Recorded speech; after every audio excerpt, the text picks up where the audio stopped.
Hey, today marks the 75th anniversary of the D-Day landings in Normandy, which started to spell the end for the Axis during World War II. Do have to say, you know what?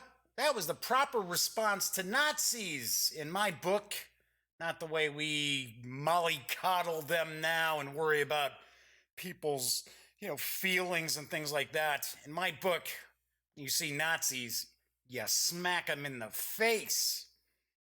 Anyway, the Daily Dope is in the air.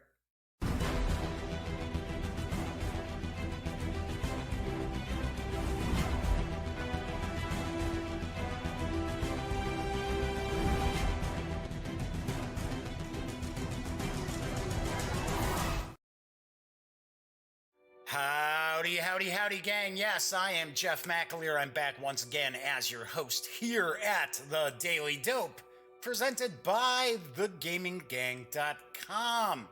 Yep, I am your host, as well as happening to be the Grand Poobah of thegaminggang.com. So welcome aboard. If you're not familiar with the show, very casual. It's just kicking back, talking about games. Today, to mark the 74th anniversary of D-Day, I am reviewing Memoir 44 from Days of Wonder. The game did come out quite some time ago, back in, I want to say 2004. And strangely enough, we had a review of Memoir 44 on thegaminggang.com. It was a written review. I swear I did it. It's possible it might have been Elliot Miller back in the day, my best friend. He used to be part of the Gaming Gang, but now actually operates voiceofe.com. But strangely enough, there was, I think it may have been when I moved over to a different hosting company, some of our posts got lost in the database, and there appears to be, I don't know, about 30 reviews that somehow got lost. I don't know what happened to them, but there is kind of a jump. There's kind of a gap in our reviews, because honestly, we should be over 500 reviews now, but I think we're about 8 reviews overall short. But I also thought, hey, you know what? It was a written review back in the day. Let's do a video review. Let's kind of take a look at Memoir 44, talk about it a little bit, and I will provide a review. Anyway, I do want to point out here in the Duct Tape Studios, both the kitties are here, so we might see a guest appearance by Smokey, because she's kind of brushing up against my feet. And we might hear from Pinky, because she likes to chime in a lot, but she's over in her bed right now, kind of hunkering down. So let's keep our fingers crossed, because Pinky can be kind of loud. Anyway, today is Wednesday, June 6th, and I like to try to look at war games on Wednesday, so I thought this is just serendipity, right? So it's the anniversary of D-Day, and I've never done a video review for Memoir 44, so perfect fit. I know some of these serious grognards out there are probably going to be like, come on, Jeff, Memoir 44, I don't know, it's not meaty enough to be really a war game. Well, the topic is World War II and the Western Front, so I gotta call it as a war game. Maybe not the most meaty and in-depth around, but still, it is a war game. So I've got some news today I want to share. Actually, strangely enough, it's pretty heavy on Games Workshop stuff today. And if you are a follower of the Gaming Gang as well as the Daily Dope, you know I don't tend to talk too much about Games Workshop. Just simply, I don't know. I don't have anything really against the company. I love their stuff. I love their, like, the background and the kind of the fluff and things like that. It's just, I think a lot of their stuff is way overpriced. Anyway, but let's get right on into the news. I do want to point out also, before I move into the news, this is a live stream, so if you happen to be watching live, feel free, say howdy, chime in if you got a question when I'm doing the review for Memoir 44. By all means, feel free, fire away. I will actually point out who's talking on YouTube here. That's where the chat's located.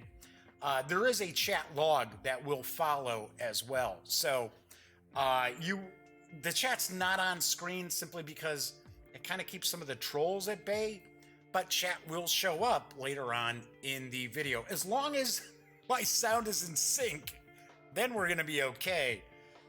Every once in a while, the sound's not in sync on the stream, and I have to re-upload the video, and thus I lose the chat. But by all means, feel free to say hello. I know some people aren't into chat. They're just kicking back, watching the stream, and that's mighty fine too. Happy to have you watching and joining me today. Anyway, so the first item I have is we actually have received some solid news about the new edition of Age of Sigmar coming later this month from Games Workshop. And interestingly enough, the box set is going to be called Soul Wars, and of course, I've got the dope. The day has finally come.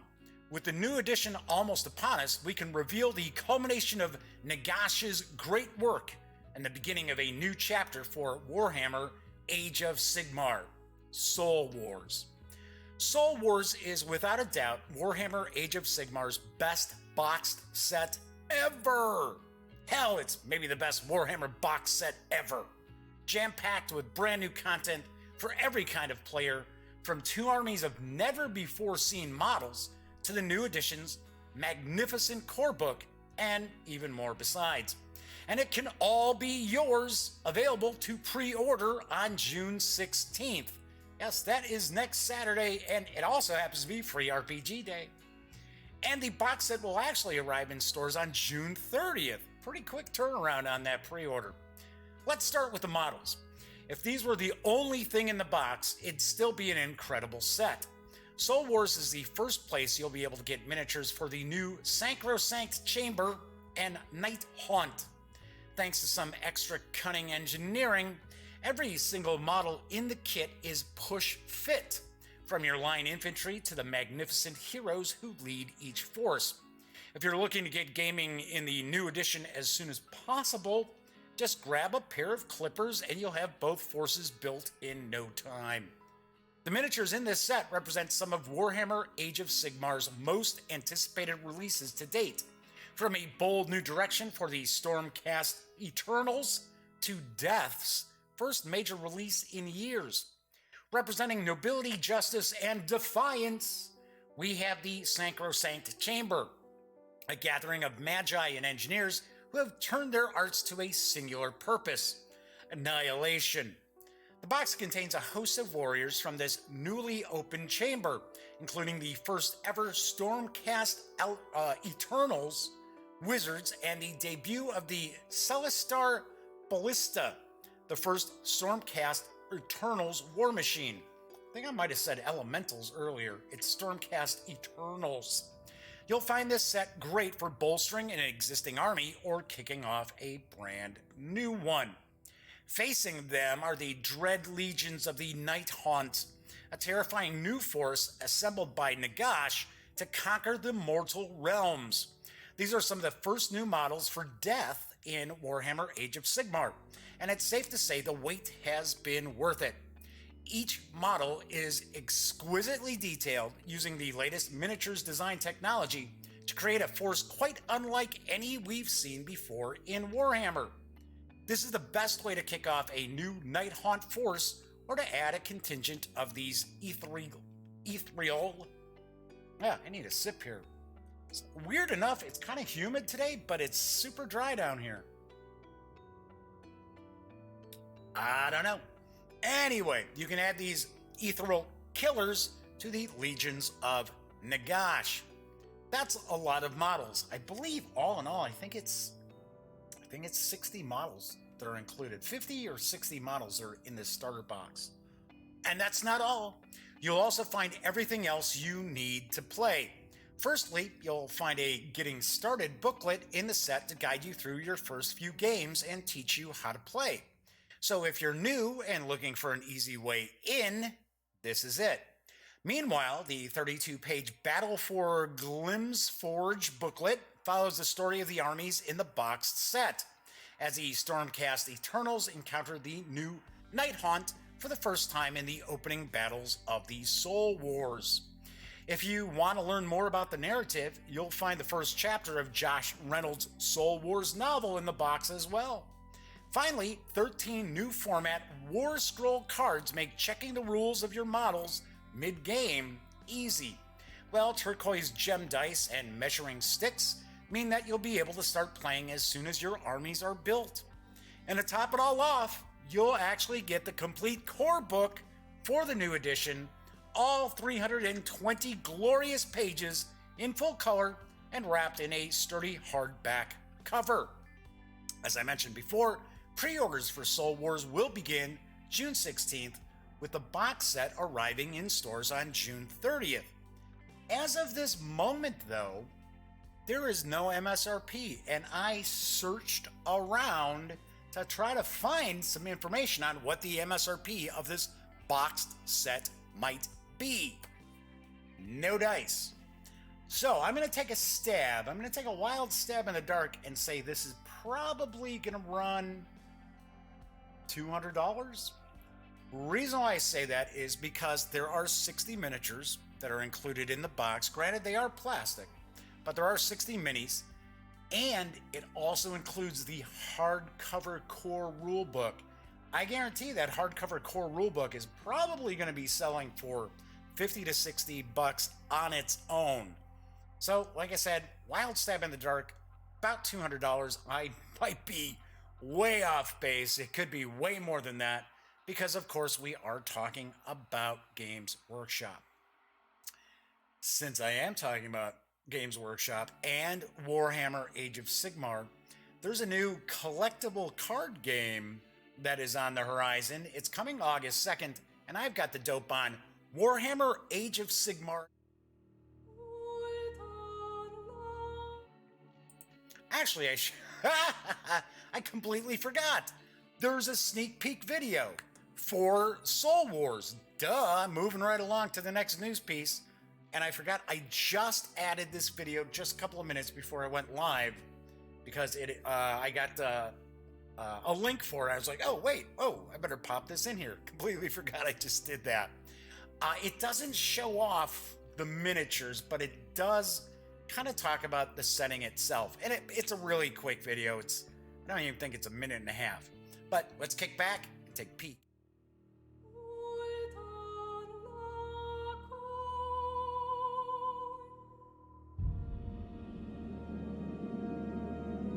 Even a god may regret what he has done.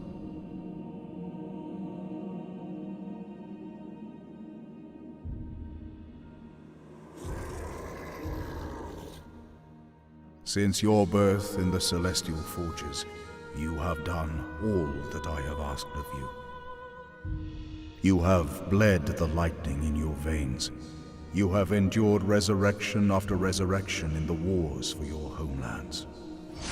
Sacrifice, no matter how necessary, can still scar the soul.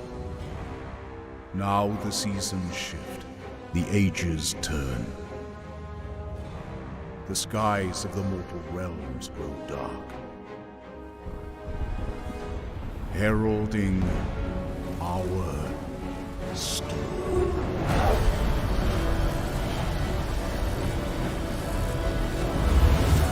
My children, cast in thunder, born of Azir's wrath. You are my judgment, my vengeance.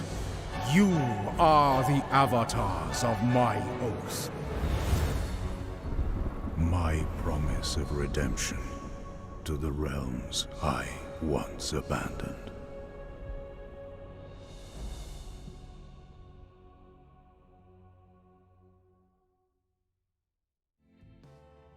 I should point out, before I move on to the Age of Sigmar Champions collectible card game, a couple of things to note that I should have mentioned a moment ago. But one thing I'm a little taken aback by is that the miniatures are going to be push fit, or what we in the US always used to call kind of like snap fit or snap together.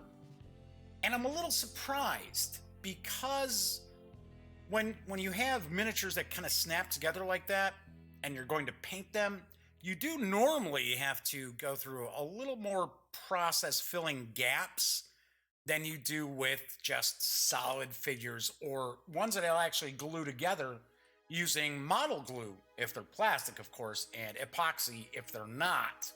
Although you can use epoxy too if they're plastic. So I was a little surprised by that.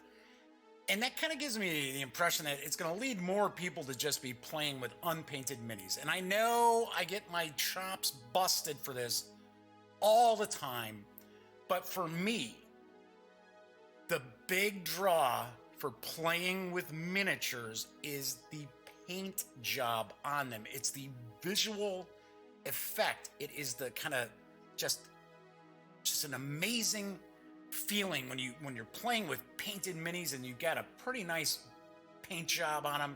I'm not saying, Golden Demon Award stuff, but things where you're, better than your traditional just kind of, tabletop paint job.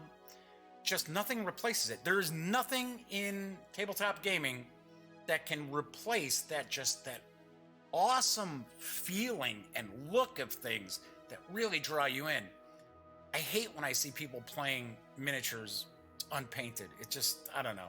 I know people think I'm a snob or things like that. It's just, I don't know. To me, it's, you paint them up and play. I had miniatures that I just painted to paint. Wish I had more time to do that these days, but I don't.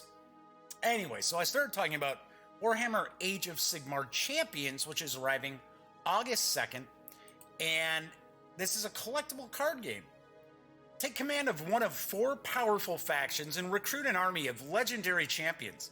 Deploy units and unleash deadly magical abilities while completing quests to earn blessings from the gods.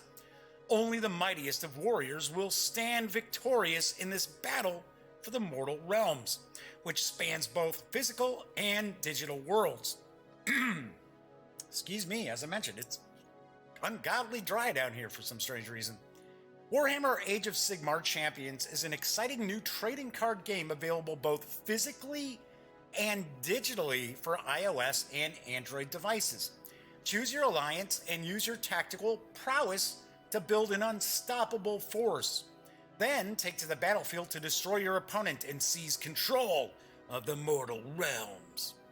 Warhammer Age of Sigmar Champions includes over 270 cards split across the 4 grand alliances: Order, Chaos, Destruction, and Death, each with its own individual playstyle and strengths. After choosing their alliances, players begin building their decks. This consists of 38 cards, including 4 legendary champions, 4 powerful blessings, and 30 action cards consisting of units, spells, and abilities. Campaign decks allow those new to Warhammer Age of Sigmar Champions, which I would believe would be everyone, because isn't this a brand new game? Anyway, it allows them to quickly field an army and get straight into the action. There are 4 campaign decks available, each with its own individual playstyle. The campaign deck assortment contains 2 of each of the following decks: Order, Chaos, Death, and Destruction. That's more retailer information. The cases will carry 8 of the decks. Anyway, leave your enemies broken upon the fields of battle when you combine campaign decks and booster packs to create a force the likes of which the mortal realms have never seen before. Create an army that fits perfectly to your playstyle by customizing your campaign deck with additional champions, blessings, and action cards. Warhammer Age of Sigmar Champions launches on August 2nd, and the individual decks will carry an MSRP of approximately $15, while the boosters should sell for approximately $4. Let me grab another sip here. Wow. Jeez, my voice was almost cracking there. That's bizarre. So, Warhammer Champions, or I should say Warhammer Age of Sigmar Champions, is going to be available as a digital game as well as a physical game. And here's something I thought was pretty interesting. I'm not positive if this is true, or maybe I'm getting something wrong here, but my understanding is if you own the physical card, you're going to be able to scan that into the digital game. Not too shabby, kind of cool. So that is on the horizon coming August 2nd. I'll be the first to admit I really don't know much about the new edition of Age of Sigmar. In fact, the reality is I don't really know much about the original Age of Sigmar. My memory is more tuned towards the original Warhammer miniatures game as opposed to Age of Sigmar. So this is all pretty new to me. But I do understand the rumor mill is saying that the new edition is going to have a much heavier focus on magic, spells, enchantments, so on and so forth, than the first edition of Age of Sigmar. All right, so kind of changing focus here from more mature games, let's talk about a small footprint family game that's currently on Kickstarter. It looks pretty interesting, and it's from Canadian-based Tooniverse Games. And I've got the dope on Tiny Ninjas.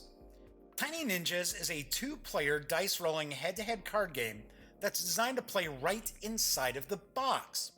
It's easy to learn with the perfect blend of push your luck and card management strategy, ensuring each battle is engaging and packed with excitement. Because of its size and utilizing the box as the play surface, it has an immensely small footprint, making it ideal for gaming on the go, a perfect travel game.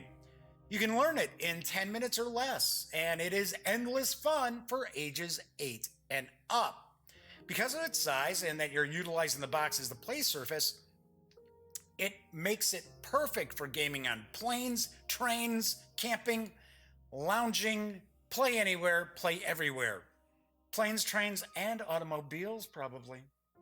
Battles take roughly 10 to 15 minutes. With 20 different ninja characters, Tiny Ninjas has the perfect blend of push your luck and card management strategy to ensure each battle is unique and drenched with excitement. It's fast-paced action for kids and adults alike. There is a short Kickstarter video, it's about 2 minutes long, that's from Tooniverse Games, so let's take a peek. I wanted to create a game that was different, something that really grabbed people's attention. It had to be easy to learn, fun to play, and most importantly, innovative, with a design never seen before, and beautiful characters to fall in love with. A game that you could bring with you everywhere you go, and that you can play anywhere you are. A game that's small, but with a big impact. And after 2 years of development, it's finally ready. Hi, my name is Ryan Leninger, and this is Tiny Ninjas.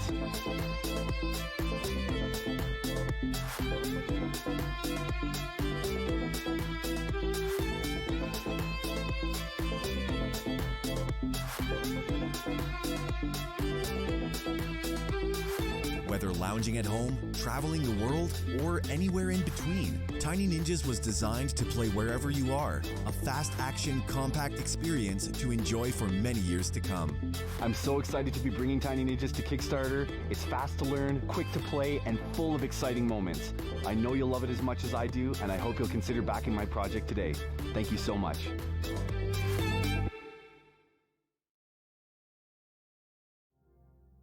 Like I said, that looks pretty interesting.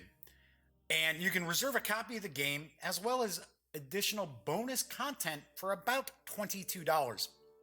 It's Canadian, so it's the exchange rate right now. And you can pledge your support through June 23rd. Right now, the project is about 350% funded, so it is well past its funding goal, and the expected delivery is November of this year. This looks neat. It really does. I like the art style. I like the brightness of it. Looks pretty unique. Looks pretty interesting. And although I have to laugh, they show somebody like hiking, carrying it with them.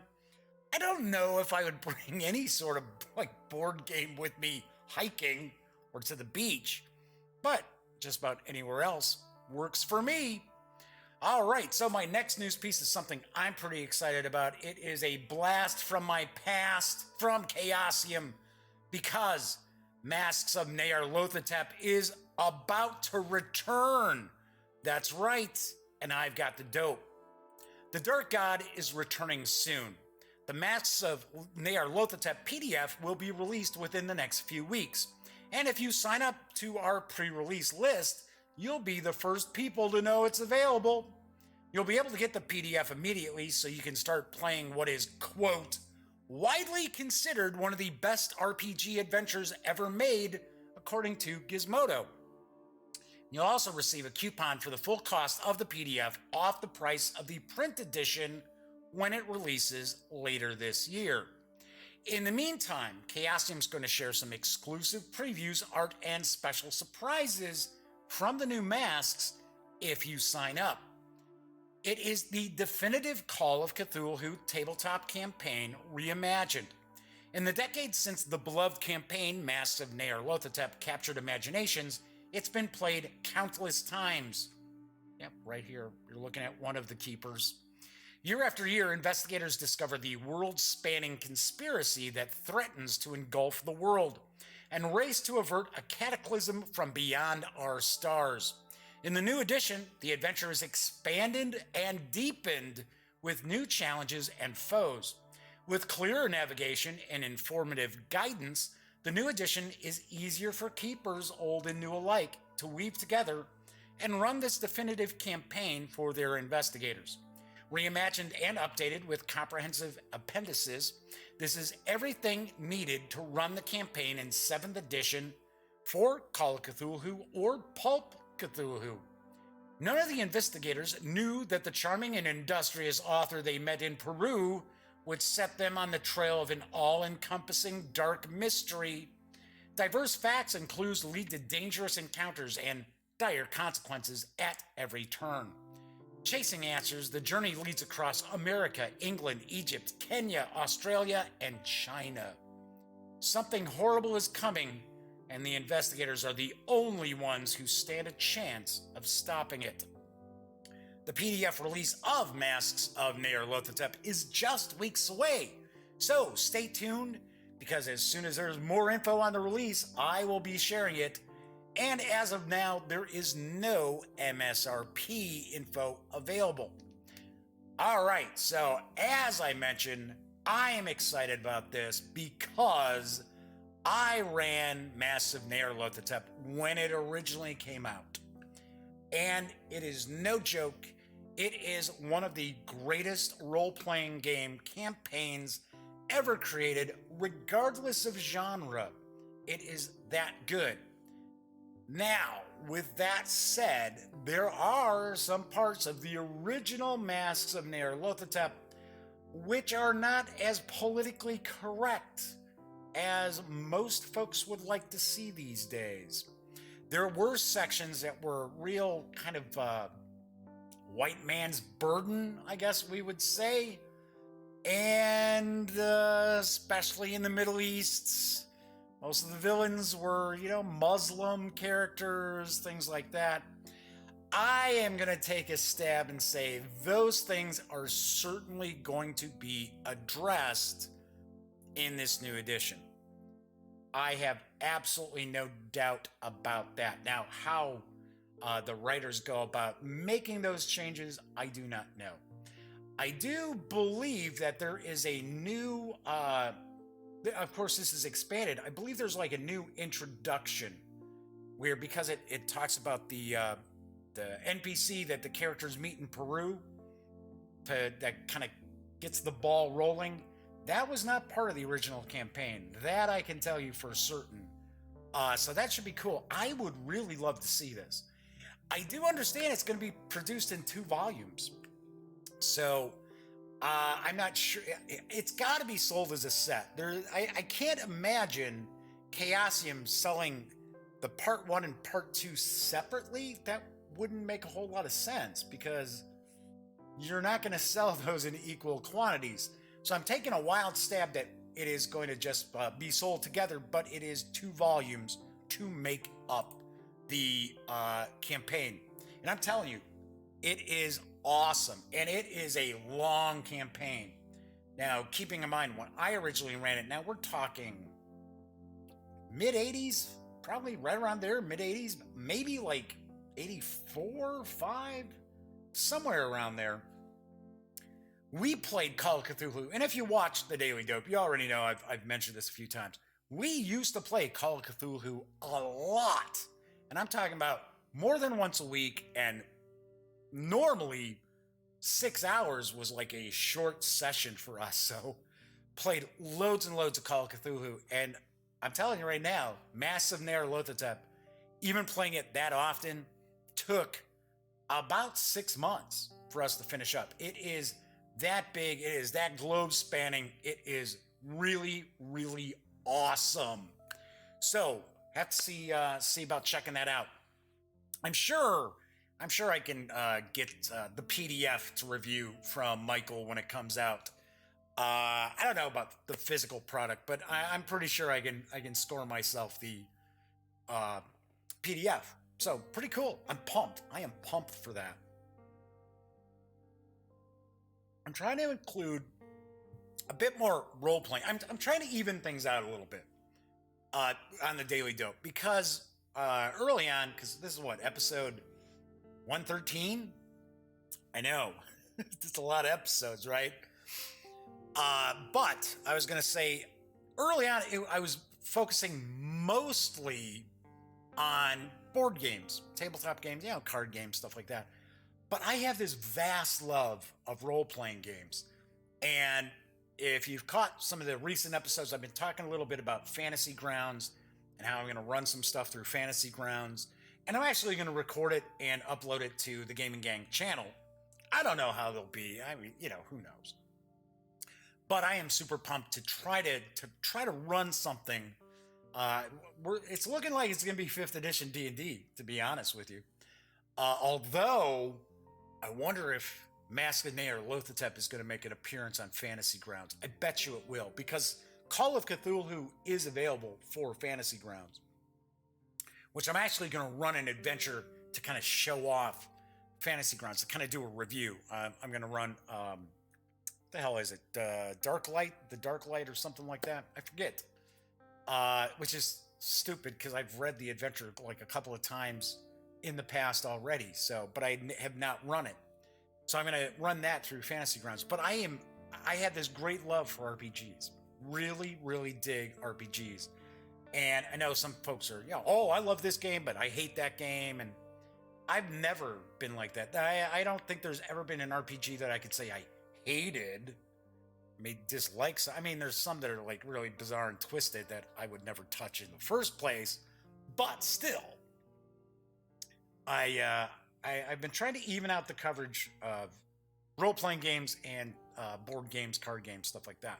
So, one other thing I should point out recently is with the role-playing games and that there's been a little more coverage of role-playing games because a lot of the board game companies are all prepping for Origins next week. So they haven't necessarily been sending a bunch of stuff out because they figure a lot of the review copies they're just going to hand out at Origins to some of the press that are there. So anywho, I don't have a ton of new stuff to really dive into, but I've always got loads of RPG stuff that we can cover.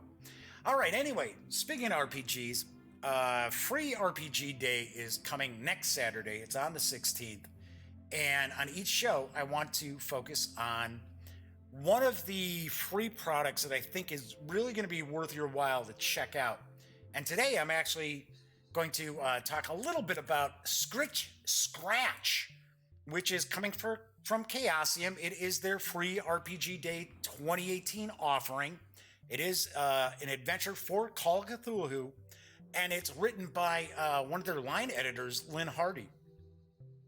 I'll be the first to admit, I do not know really anything about this adventure. They are being very, very close-lipped over at Chaosium about Scritch Scratch. Wow, say that 5 times fast. It's a one-sitting adventure and played in about 4 hours. So it's perfect for an afternoon at your game store if you'd like, or at your house one evening. Of course, that would be after a Free RPG Day. So I believe there is a short story that's written by Lynn Hardy that this adventure is based on, because the short story, or no, maybe it's a novella. No, I think it's a short story. Because the short story is actually entitled Scritch Scratch as well. So I'm taking a wild stab in the dark. It's not that wild a stab. That the adventure is based on that story. Now, one thing I do want to point out is this PDF will be made available in July. But I do believe you need to be a member of Chaosium's Cult of Chaos in order to receive it. Now, I know in the past, Chaosium has taken some of their free RPG Day adventures, like the Derelict, and they've released those for sale at a later date. They've fleshed them out a bit more and released those for sale. So that might happen. Other thing I should point out is Chaosium is a silver sponsor. I think it's silver sponsor for Free RPG Day. So what that means is in the promotional box, each promotional box your friendly local game store receives, there will be 5 copies of Scritch Scratch. Now, past couple of shows, I've talked about the Paizo releases. They're a platinum sponsor, so there are 15 copies of the Pathfinder and Starfinder adventures that are for Free RPG Day this year. So you'll have fewer opportunities to pick this up. And usually when you go to your friendly local game store for Free RPG Day, you're allowed to pick one item. So I also like to share, well, okay, so you'll be able to get this at a later date. I just don't know if it will be free. So if you are popping over to your game store, keep that in mind, because the 2 Paizo products are going to be released in PDF, absolutely free, later in July. So wanted to point that out. But usually the Chaosium adventures are pretty good. They are pretty cool. All right, so that is it for the news today. Not a whole lot cooking. I have been reaching out, and I've had companies reaching out to me as well, setting up my Origins Game Fair 2018 coverage. So I have been working on that. I do want to point out, if there is a company that is at Origins that you would like me to interview, to sit down and talk to, because we do video interviews. If you're fairly new to this channel or thegaminggang.com or what have you, we always do video interviews. If there's a company out there that you really want me to try to sit down with because you want to learn more about their games, shoot me a tweet. Shoot me a message over on Twitter. And of course, it's at the Gaming Gang. So do that for me, because there are a lot of companies, or a lot of people reaching out to me. I'm reaching out to other people as well, trying to sync stuff up. I don't go crazy anymore with my convention coverage. First couple of years that the Gaming Gang was around, Elliot Miller and I would go nuts. We would be running from one interview to the other interview. Well, not running. You don't run in a convention hall. But we'd be like hustling ourselves from one interview to the next, and it was just crazy. So these days, what I tend to do is I schedule like 5 or 6 in a day, and that's it. So, I'll be the first to admit, we were at Gen Con last year, and Elliot was talking to somebody from, I think it was USAopoly. He was just kind of chatting with, trying to set up an interview last minute. And these 2 younger guys came walking up, and they were probably maybe 19 each. And they were talking, they kind of actually, for one, they interrupted Elliot, which was awfully rude. Yeah, you see a lot of, I don't want to say a lot, but you do see some folks who are the gaming press, media. Yeah, that's how I always say, yeah, I'm press. Yeah, whatever. I mean, I am, but I don't take it that seriously.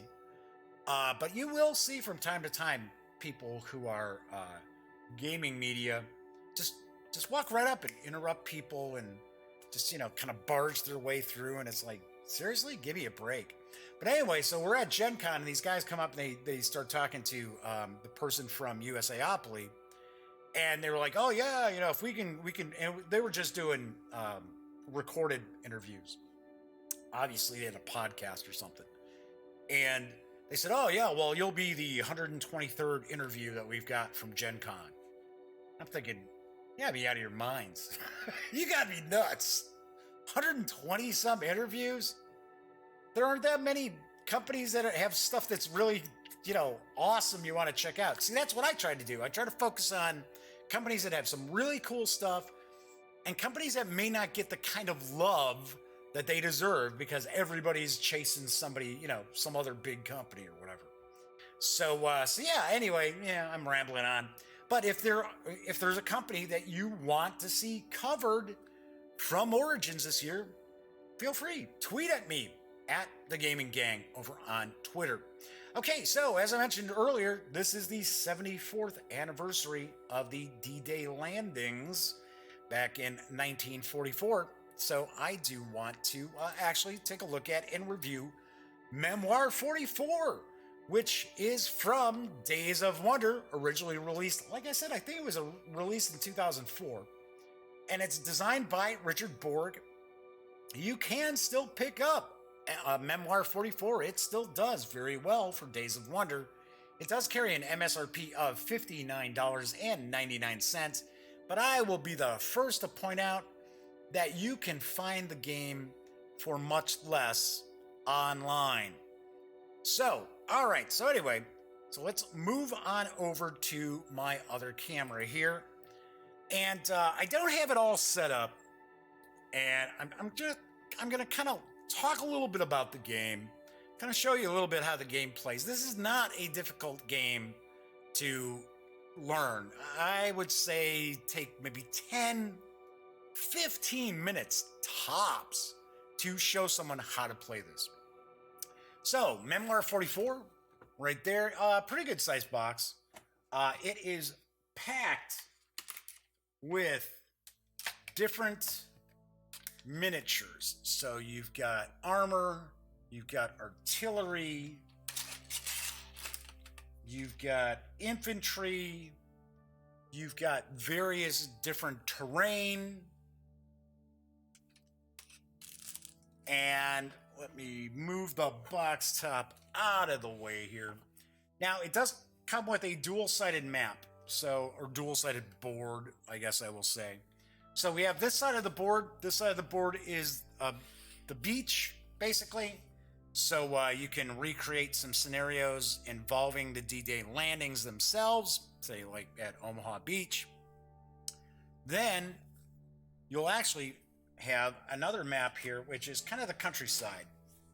And with the scenarios that come with the core game, because there have been a lot of expansions released for Memoir 44, but with the core game, memory serves me, you're looking at a few more kind of countryside battles than you do on, establishing a beachhead, things like that. So, as usual, space is kind of at a premium here. So I'm going to slide the board down here. This would be the Axis player. For the most part, in Memoir 44, you're looking at Germans. So this would be the Axis player's side, and then over here is the Allied player's side. Isn't a ton of stuff on the map. Outside of these hexes, we've got these areas here. These are where players will take their medals. They're going to place their medals, because the victory conditions of each of the scenarios usually are earn so many medals, and that ends the scenario. So a lot of times it's the allies trying to take objectives. Sometimes these objectives might give them an award, it might give them a victory medal. And a lot of times you're playing only like 4 to 6 victory medals to win the scenario. So the way the board is broken up is you've got basically sectors, or flanks. So this would be considered my left flank. This is my center. This is my right flank. So let's say I'm playing as the Allied player. Well, obviously enough, for the Axis player, this is going to be their left, their center, and their right. Also coming with the game are a bunch of terrain tiles. So you've got, they're dual-sided too. So we've got rivers, we've got forests, we've got hedgerows. Let's see if we can find some hedgerows. There we go. Some hedgerows right there. We've got, come on, give me a tile. Oh, there's a hill. That's good. We've got hills. And we also have towns. Let's see where we can find a town. One of the cool kind of things is, like for the towns, oh, come on. They're all on the other side of the rivers. All right. Let's see what we got. There we go. The towns aren't all necessarily the same exact thing. There's a little bit of variety in the artwork for the towns. There are also some counters here that represent bridges, and they'll be a little bit different too. So we've got bridges, and we also have bunkers. So you can have bunkers also. So what I'm going to do here, I'm just going to quickly throw down some river tiles, just for the heck of it. Now, of course, this is not going to represent any sort of scenario here. Just kind of giving you an idea how the game plays. And as I mentioned, rivers are uncrossable unless there's a bridge. So let's do this. Let's say there's a bridge here. And when you set up a bridge, you're going to see that it will actually have two tiles, two hexes that lead into the bridge. You don't normally set up a bridge like that, straight across, where it's from one hex side to the other hex side. You normally set it up like so, because that way units can move onto the bridge from either one of these hexes. So let's get a hill or two out here. Throw some hedgerows out.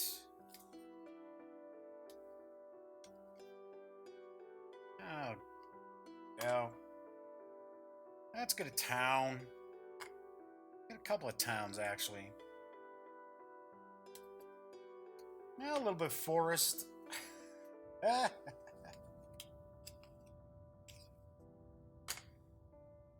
Okay. So, one thing about Memoir 44 is, and I know, the very serious wargamers out there will kind of poo-poo the game, and I completely understand that. I completely understand it, because there isn't a whole lot of detail.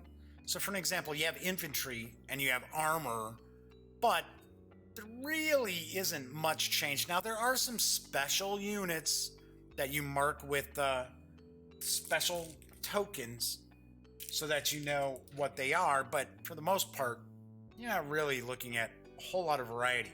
So the artillery is just artillery. The tanks are just tanks. Infantry is effectively just infantry. But anyway, talking about the terrain,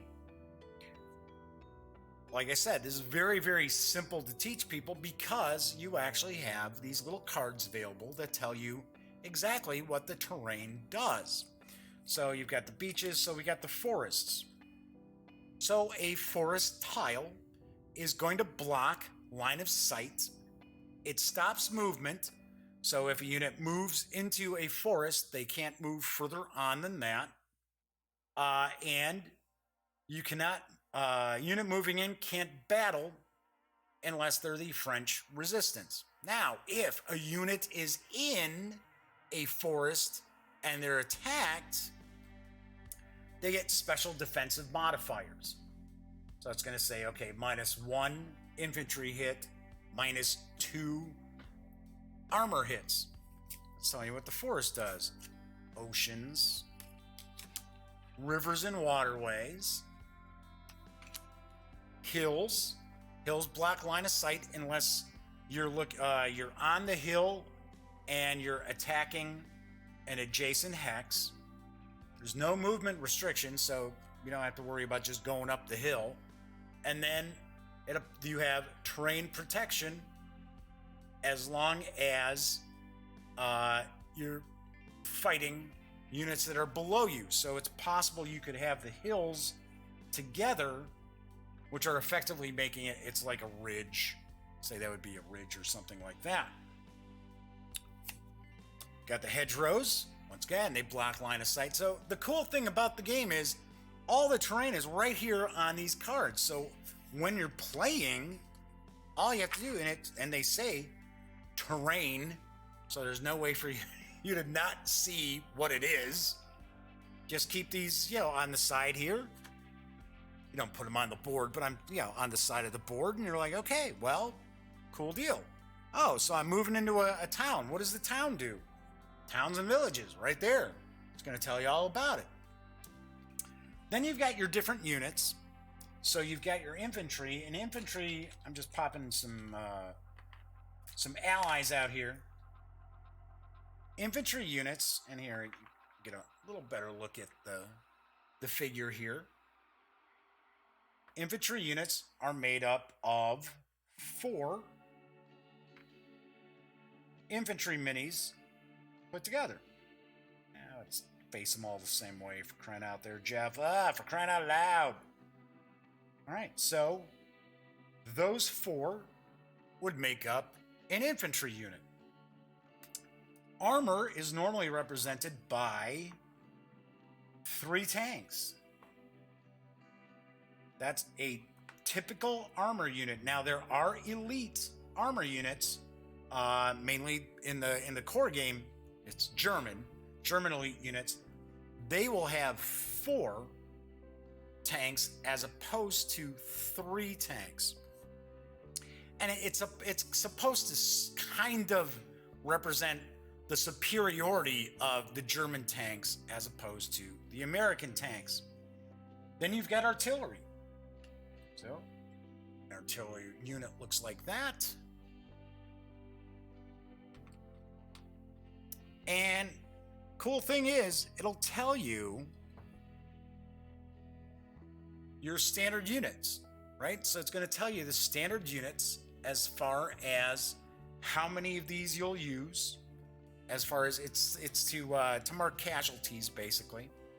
It's going to tell you what your movement is, how many dice you're going to roll to attack. So, for an example, infantry can move either no hexes or 1 hex and still fight. They call it battle in Memoir 44. They can also move 2 hexes. And remember, you got to take into account terrain. They can move 2 hexes but not be able to battle. So armor can move up to 3 hexes. Once again, you have to take into account whatever terrain they might be moving in and still battle. So they can only move 3, up to 3, I should say, but they still get to battle. Now you have dice. Each of the players have these custom dice. So on these dice faces, so that's an infantry hit. That is an armor hit. That is a miss. And this is a retreat. So if, for an example, let's get some Germans out. Let's grab some Germans just for the heck of it.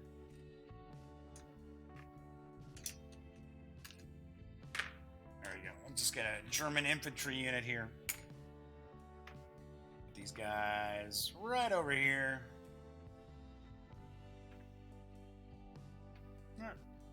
Let's see about zooming in a little bit. Yeah, there we go. I'll just move these Germans over here. And I'll just push these Americans back a little bit. Okay, so for an example, you could have during the Allied turn, if they had a card that allowed them to do this, they could move one and still attack. And then you look at the card, and the card shows you, okay, here's the range. So how many of these dice would I be rolling? So it'd be 1, 2. From 2 away, I'd roll 2 dice when I attack. So I would actually get 1 infantry hit and a retreat. So German player would remove 1, and then he has to retreat a hex away from the attacker. So honestly, I would probably go, okay, I'm retreating into the woods, into the forest there. Easy peasy as far as how this goes. Now for armor, let's say for an example, let's get these guys out of the way. So armor, remember, they can move up to 3 and battle. So they can move in here. That says, okay, so what do we get to roll? All right, so 3 dice. Now this is considered close combat. They're right next to these German infantry. So you'd roll 3 dice. So we got 2 infantry hits and an armor hit. Of course, they're not an armor unit, so you ignore that armor hit. They're out in the open, so there's no terrain that's actually protecting them. So they would actually lose 2 and stay where they're at. Now, if I had rolled a retreat flag and they had to retreat, the armor gets to break through. They call it an overrun. So they would be able to move into that unoccupied hex now, and they get to attack again.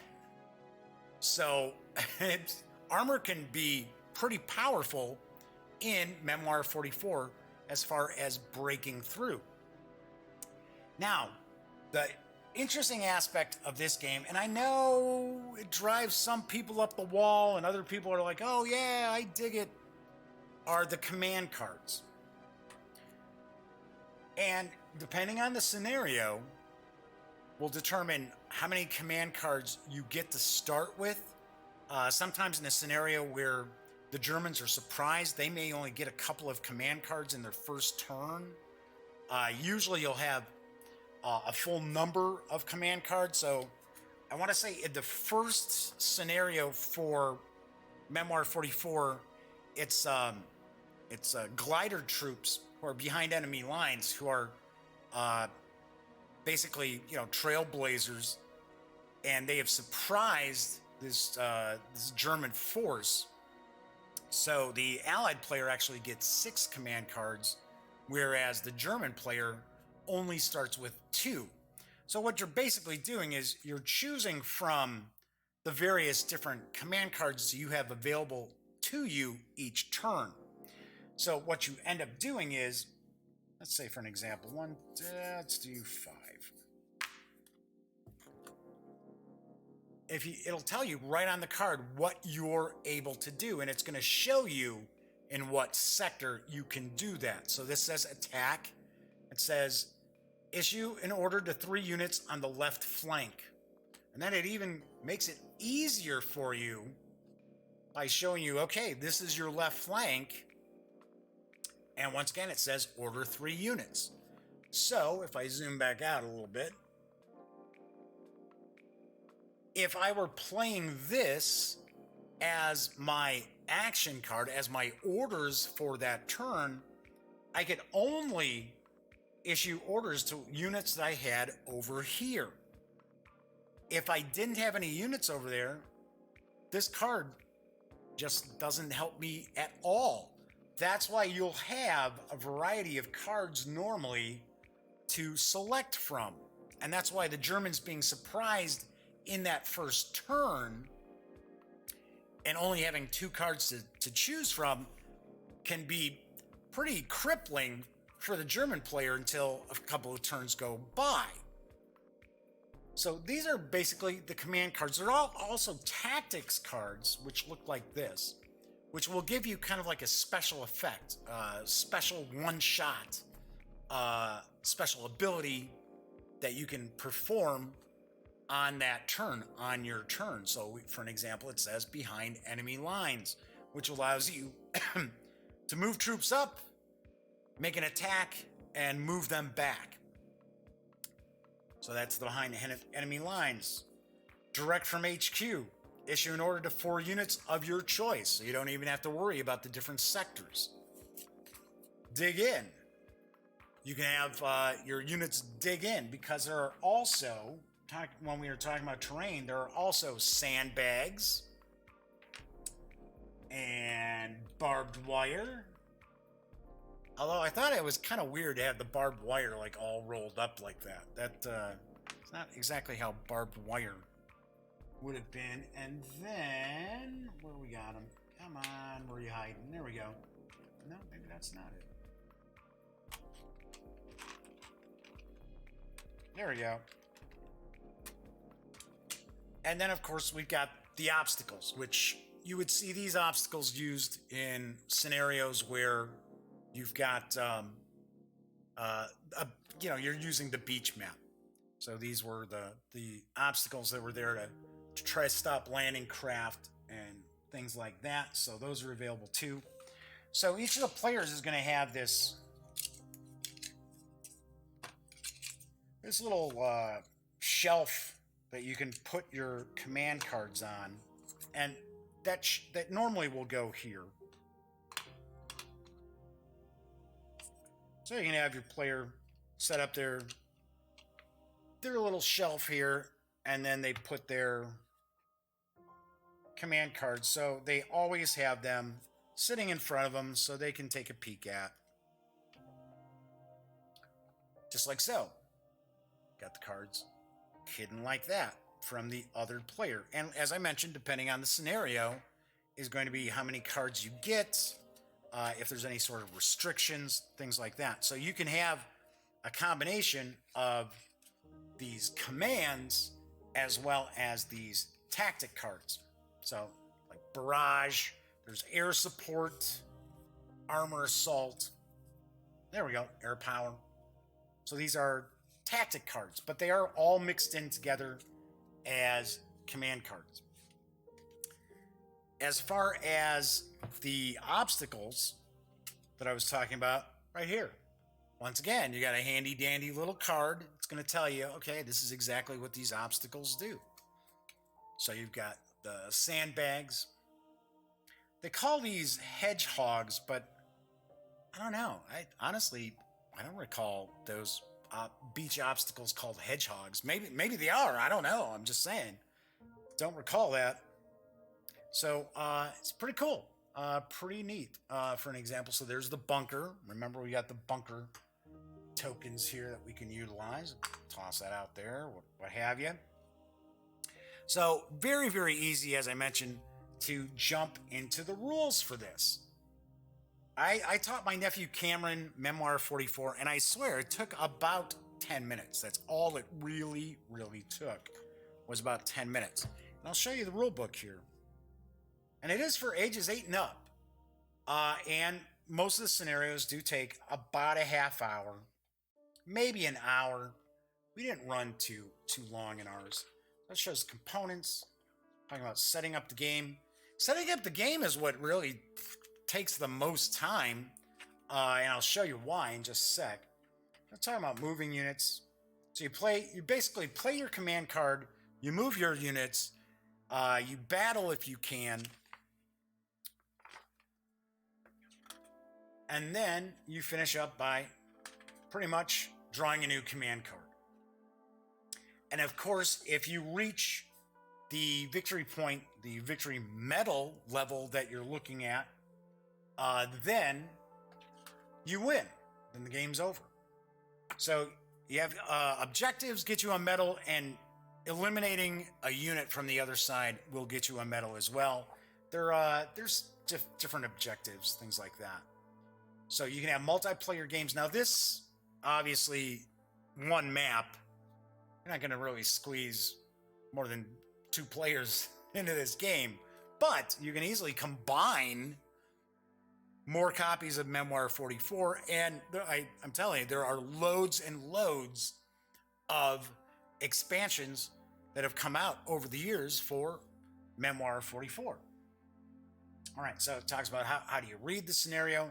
So this is a scenario I'm talking about here, where it's the glider troops coming in and the Germans have been surprised. That's at Pegasus Bridge, which actually would take place 74 years ago today. Saint-Mir Église, Sword Beach, Omaha Beach. So we've got all these different scenarios. There's even the Ardennes in here, Operation Cobra, Liberation of Paris. There you go. Operation Market Garden. There's the Ardennes. And I know, yeah, the Ardennes took place in the winter, but there were, expansions that came out with winter scenarios and winter terrain. Then there's the Overlord version of Omaha Beach, where this is more for teams, and you would need 2 copies of Memoir 44 to play. So, as I mentioned, it's easy peasy to play this game. You play your command card, you follow the instructions on the command card, you battle, and then you draw another command card. So as far as victory, as I mentioned before, once you get the number of victory medals that are called for in the scenario, either side, then the game ends and a victory for that side. Now there are some special units. Where do we got them hiding? Oh, on the other side of this card. Silly. So you got French Resistance, Special Forces, and Elite Armor. Those are the special units that are included in the core game. Now, one thing I do want to point out, sometimes takes people a second to, not a second, but takes a moment for them to realize, kind of wrap their head around. So as you take casualties, so we've got this German unit, they had lost 2, so they're down to half strength. It's not going to change how many dice you roll. So I could have 1 remaining, and you're like, okay, so I'm going into close assault against the armor. Say it's the German turn, and they play a command card that allows them to do that. They say, okay, well, I'm attacking this armor unit. They're still going to roll their 3 dice in a close assault, close combat right next to them. And I know some folks are like, well, that's not reflecting reality here.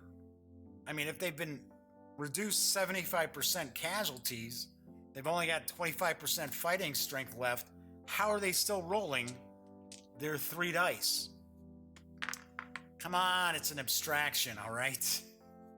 Basically, having to worry about casualties and taking dice away, things like that, just would make the game more complex than what... Oh, there we go. Hey, Russell Higgins is popping in. It's a game, not a simulation. Exactly. That's exactly it. It's a game. It is not meant to simulate combat during World War II. It's just not. Doesn't mean it's not fun. And it doesn't mean that it's not a great way to introduce people who would not normally play a war game to the concept of playing a war game. Luckily, my nephew Cameron is, he's into military history and all these other things, so I don't have a problem as far as, getting him to play something like this. And as I mentioned, it took about 10 minutes to teach him how to play Memoir 44. So, but yes, anyone who's looking for something that's going to be very deep, very meaty, crunchy rules, it's going to simulate, a light machine gun compared to a heavy machine gun. Okay, so what about a Panzerschreck versus a Panzerfaust? No, it's not going to go into those kind of details because it's simply not made that way. Richard Borg doesn't really make games like that. Richard Borg is the designer. Richard Borg has done games like Command and Colors, and gosh, there's another one that he did, which is like a science fiction one that came out from Toy Vault years ago. I can't remember what it was. But kind of same kind of aspect to it. But like I said, it's fun. It is it's great for, the family. I mean, spouses can play this. And if somebody's a serious war gamer in that, sometimes, anything to kind of scratch that itch a little bit is welcome. So anyway, plus it's very fast. I mean, even the bigger scenarios don't take much more than an hour. One of the drawbacks, though, is the command cards, because you can easily get hamstrung with bad command cards that don't allow you to do anything. Granted, you are going to be able to draw a new command card every turn, but still, you can go through a string of just bad cards that are telling you, okay, well, command units on your right flank, and you've got nobody on your right flank that you can utilize. So that does happen. It doesn't happen a lot, but there is the luck of the draw with that. And I do know there are plenty of people who do not like that aspect of this game. Whereas, if I don't have a command card, I can't do what I want. And that is not realistic. I mean, I do understand we're trying to do a little bit of like fog of war and kind of, breakdown of command and control, things like that. But you wouldn't necessarily have a battle that's of this scale. These aren't supposed to be like huge, massive battles. You would not have a situation where it'd be like, well, geez, I just can't get anybody on my left flank to do anything. Not necessarily super realistic. But still, like I said, pretty fun. It's an enjoyable distraction. So, all in all, what do I think of Memoir 44? Memoir 44. As I had mentioned, it's a fun game. Let me grab a quick sip here because my voice is starting to get all scratchy again.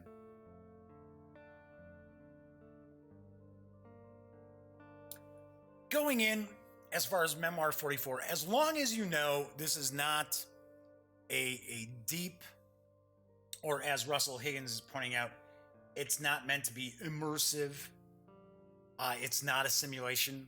If you go into it where you look at it like, well, yeah, it's a game. It's got a little bit of World War II flavor to it. It kind of fun, kind of, card management. Okay, so when am I going to save this really cool card to bust out when I can really need it, when I really need to use it, or am I just using cards as fast as I can get them, as long as I've got stuff that I can command? As long as you understand that aspect of it, it's fun. Memoir 44 is a fun game. Super popular. I thought it was funny because I swear, I thought it won like a War Game of the Year award. It might have been 2004 or whatever when it came out. And to me, I had to laugh because to me, that was like when Days of Wonder's Small World came out and people said, oh yeah, it's a war game. It was like, it's not a war game. Not in my book. It's not a war game. It doesn't fall into that category. And Memoir 44 is kind of the same way. It's not what I consider a war game. It is a Euro game. Maybe not so much Euro game because you're rolling dice and stuff like that. It is a light game with a World War II flavor to it. So that's how I look at it. On a scale of 1 to 10, because I enjoy it, I get a kick out of it, and I can, bust out a game in an hour or so against my nephew. I give it a 7.5 out of 10. Some folks might rank it a little higher. They might tick it up a little higher than that, simply looking at it as a game. Is it fun? Yeah, it is a good time. I enjoy playing it. Other people will probably tick that score down a little bit because of it being so abstracted. None of these units have really all that many special abilities. Yeah, you got the French resistance, you got special forces, and you have elite armor. That's really it. That's it for your special units. So some folks might take it down quite a bit lower than 7.5, but in my opinion, I give it a 7.5 because I get a kick out of it. I like it.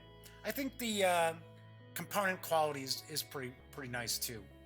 Russell says, what war game would I rate higher? Okay, so first off, Russell, I don't really consider Memoir 44 a war game. It's kind of just a board game with World War II trappings to it. What war game would I rate higher? Jeez. Okay, what World War One? Well, I am assuming Russell means what World War II flavored game would I rate higher? Gosh. There's a lot. Well, I'll tell you what. As weird as this might sound, in my opinion, there's a whole lot more going on with Axis and Allies than in Memoir 44. There's a lot. There's more simulation to that, although it's not a sim. Once again, Axis and Allies gets closer, in my opinion, to be.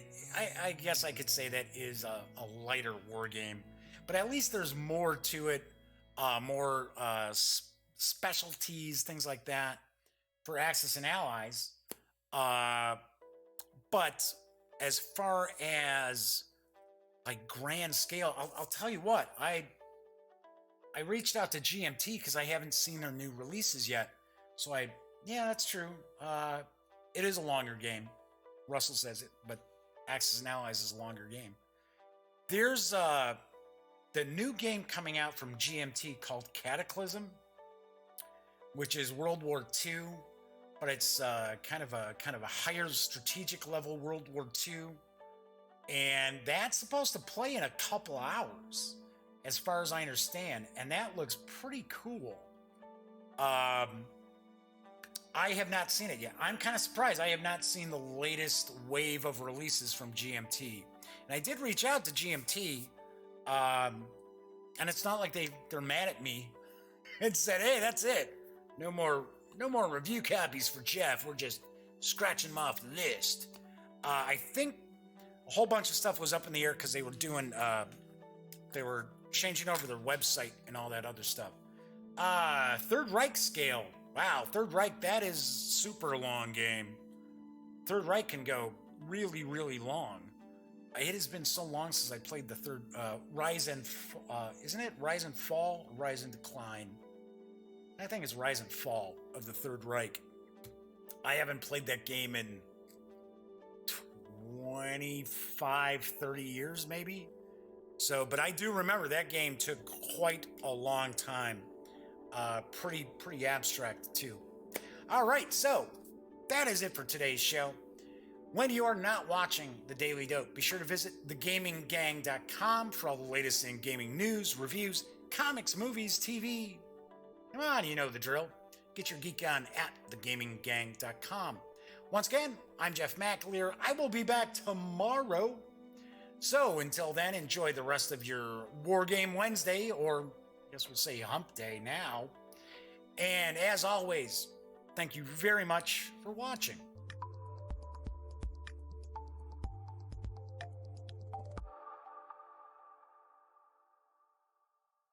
Thanks again for watching The Daily Dope, presented by The Gaming Gang. If you like this episode, be sure to give it a quick thumbs up. And if you dig the channel, please subscribe. If you'd like to check out our previous episode, click right here. And if you want to check out a somewhat randomly selected episode, give a click right down here. It'll be like opening a box of Cracker Jacks. You just don't know what you'll get. Once again, thanks for watching, and I'm Jeff McAleer.